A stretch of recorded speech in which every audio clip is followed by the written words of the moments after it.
जल्दी जल्दी सब खा।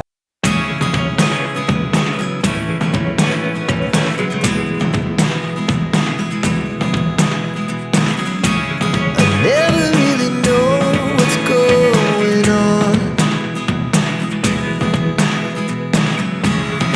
Look at me sometimes like all you want to do is run.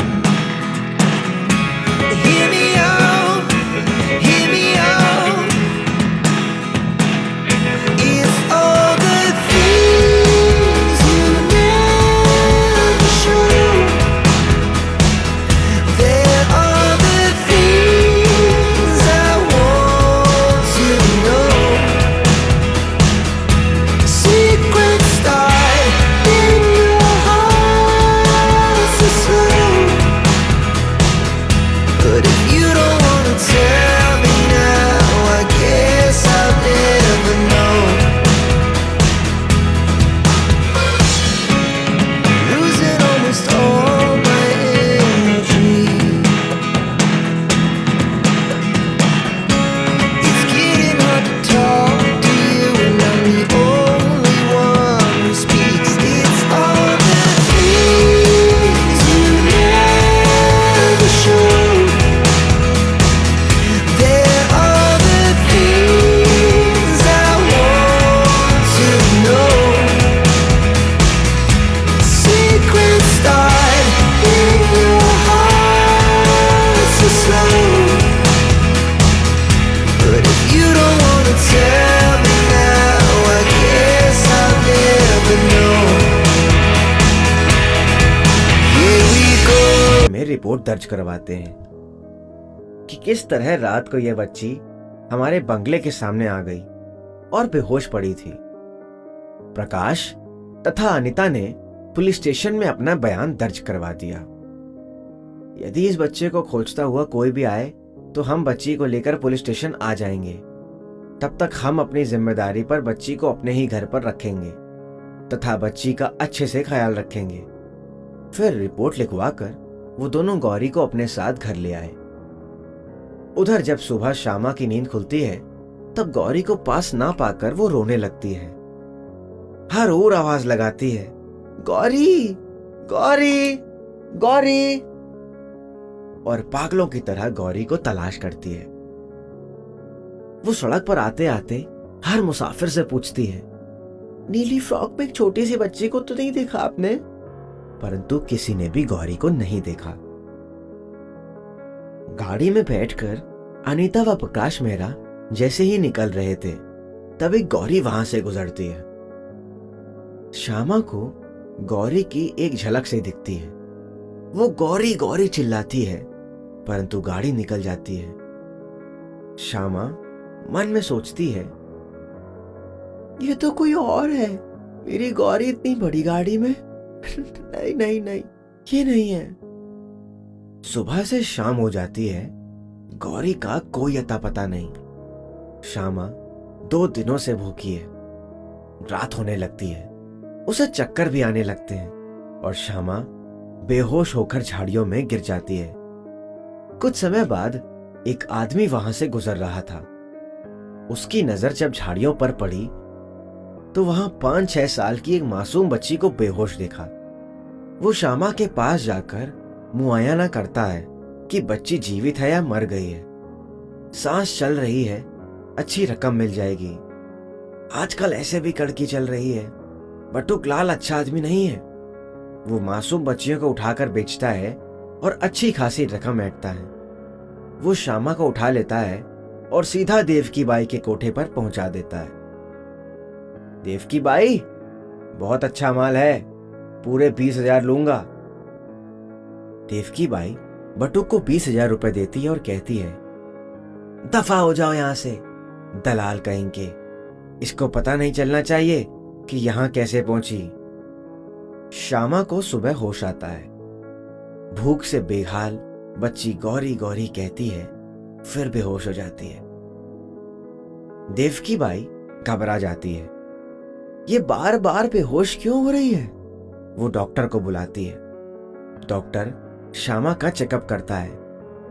Devaki by, ये बच्ची को क्या हुआ है?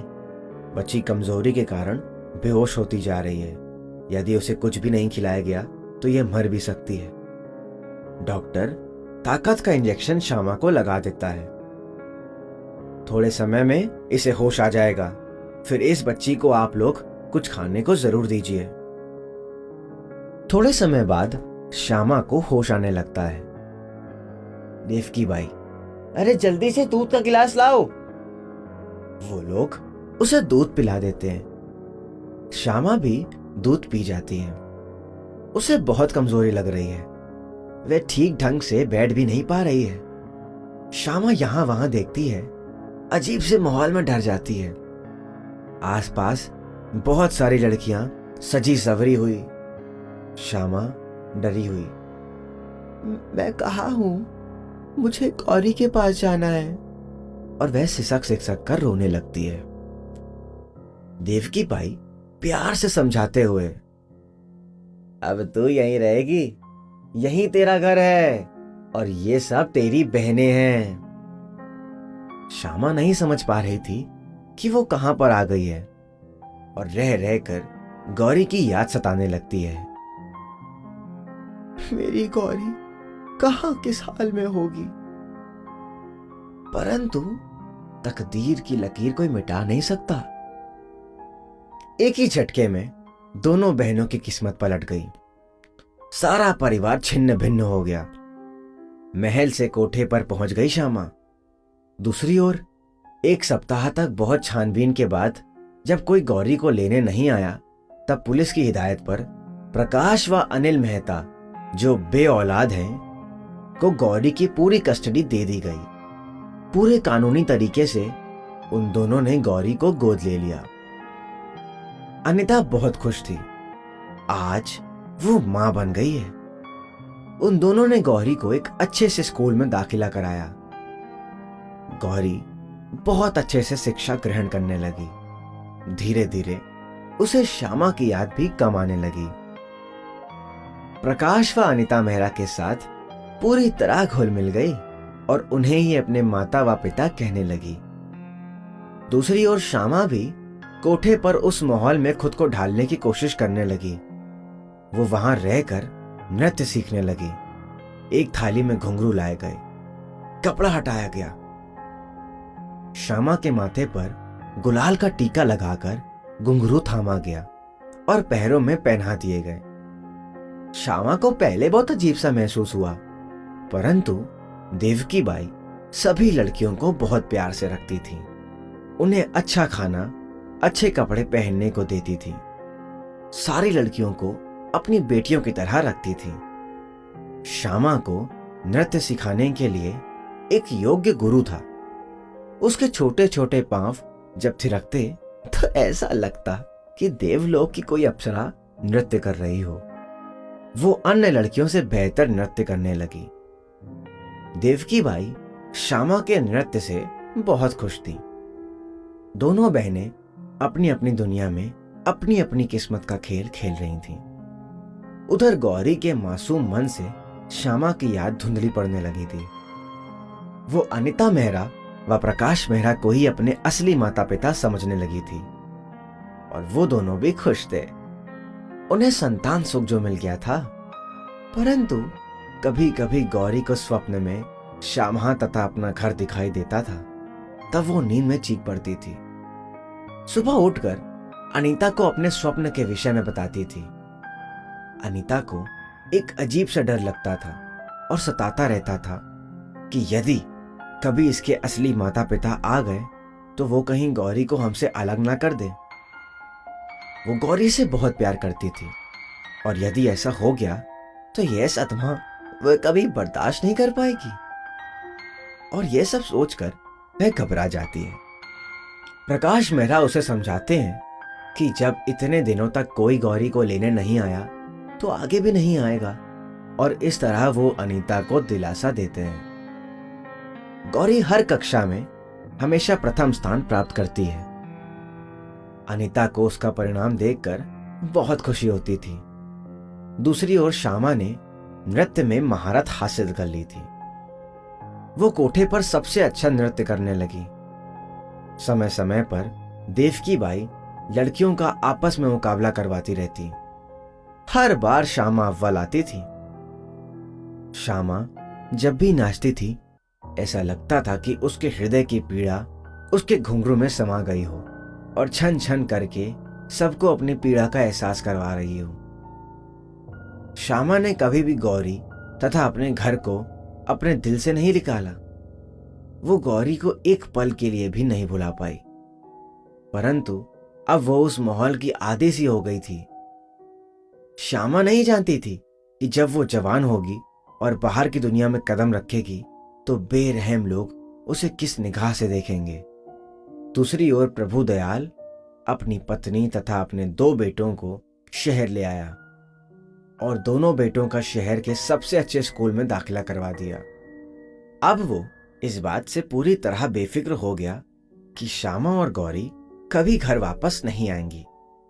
उसने पूरा कारोबार, घर, गाड़ियां, सब कुछ अपने कब्जे में कर लिया और पूरी तरह से राहुल खन्ना व प्रिया खन्ना के कारोबार का मालिक बन गया। इधर श्यामा ने अपने मन में ठान रखी थी कि जब वो बड़ी होगी तब वो उस प्रभु दयाल से अपना सारा कारोबार तथा अपने माता पिता का घर वापस लेगी और उस प्रभु दयाल को उसके किए की सजा जरूर देगी और अपने तथा गौरी के आंसुओं का हिसाब जरूर लेगी। दोनों बहनें अलग अलग जगह पल रही थीं और अपनी अपनी तकदीर से लड़ रही थी। श्यामा कोठे पर नृत्य सीख रही थी व गौरी अच्छी तरह से अपनी पढ़ाई पूरी कर रही थी। दोनों बहनें अलग अलग शहर में रह रही थीं। श्यामा गौरी को भुला नहीं पाई और गौरी को कुछ भी नहीं याद था। श्यामा हर हालत का सामना कर रही थी। वह 18 वर्ष की पूरी हो चुकी थी। गौरी 15 वर्ष की थी। कल कोठे पर मुजरा होना था। श्यामा को इस मुजरे में भाग लेना है। श्यामा बहुत डरी हुई थी और ना चाहकर भी उसे यह सब करना पड़ रहा था। उसे हल्दी मेहंदी लगाई जाती है, दूध से स्नान कराया जाता है, दुल्हन की तरह सजाया जाता है। देवकी बाई बलाएं लेती है, चांदनी से भी खूबसूरत है, किसी की नजर न लग जाए, काला टीका लगा देती हूं।